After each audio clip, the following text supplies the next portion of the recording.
Dans les territoires, l'économie circulaire, ça prend la forme de démarches assez englobantes, parce que l'économie circulaire, en fait, c'est une grande ambition, c'est d'économiser les ressources, toutes les ressources, même si on pense spontanément à la matière et aux déchets, mais c'est beaucoup plus large que ça, et à réduire les impacts négatifs sur notre environnement.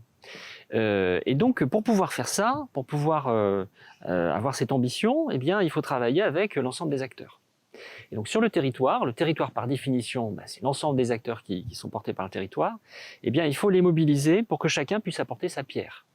L'intérêt de l'économie circulaire, c'est que chacun, effectivement, contribue à ces grands objectifs que j'ai cités sur les ressources et sur les impacts. Et donc chaque citoyen, par exemple, au quotidien, dans ses petits gestes du quotidien, va y contribuer.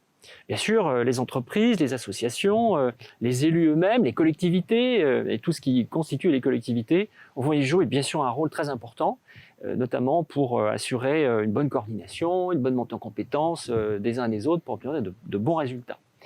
Donc l'ambition, c'est de guider toutes ces actions, parce que l'économie circulaire, c'est riche, ça recouvre beaucoup de concepts, beaucoup de choses, et ça touche tout le monde, comme je le disais. Et donc il faut réussir à structurer un peu les choses quand même, il faut s'y retrouver. Et donc accompagner les territoires, ça consiste à outiller les territoires, à leur donner des moyens, des méthodes de travail, une méthodologie, et on a développé pour ça un certain nombre d'approches, telles que par exemple le label économie circulaire. C'est la suite de ce qu'on a déjà entrepris il y a quelques années avec les plans et programmes locaux de prévention des déchets. À l'époque, on était très focalisé sur les déchets eux-mêmes, même s'il y avait déjà des sujets qui étaient propres à l'économie circulaire.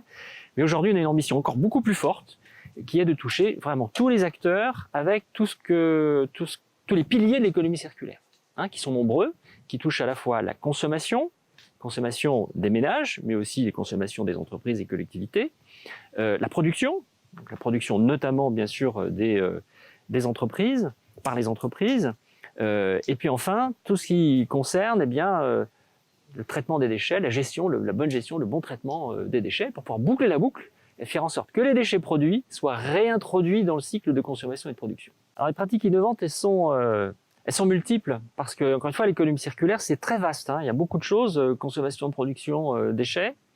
Donc on pourrait multiplier les exemples, mais il y a quand même quelques lignes fortes dans cette démarche d'économie circulaire, et qui conditionnent d'ailleurs la réussite de l'économie circulaire. Je pense que la plus importante, et qui est très innovante aussi, c'est de mettre tout le monde autour de la table. Et ça, c'est une chose, il faut bien le reconnaître, qu'on a parfois du mal à faire.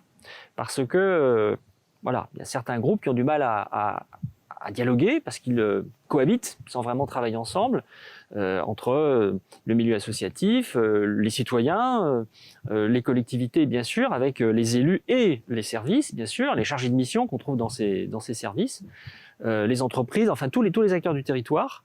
Et là, on a finalement un concept qui les réunit, qui leur donne une ambition commune, qui donne du sens à leur action. Alors chacun, évidemment, ne recouvre pas l'ensemble de l'économie circulaire, mais chacun y apporte sa pierre, et y compris le citoyen, chacun d'entre nous, au quotidien, on y contribue. Et donc ce qui est fort dans l'économie circulaire, c'est ça, à mon sens, c'est ce qui est très innovant, c'est la nécessité, mais aussi l'opportunité de réunir tout le monde. Et que chaque citoyen ait l'impression de faire quelque chose, mais le fasse réellement. C'est-à-dire que chacun apporte effectivement sa pierre à l'économie circulaire. Ça, c'est une opportunité et c'est une innovation, je pense, donc par rapport à beaucoup d'autres démarches qu'on peut entreprendre sur les territoires.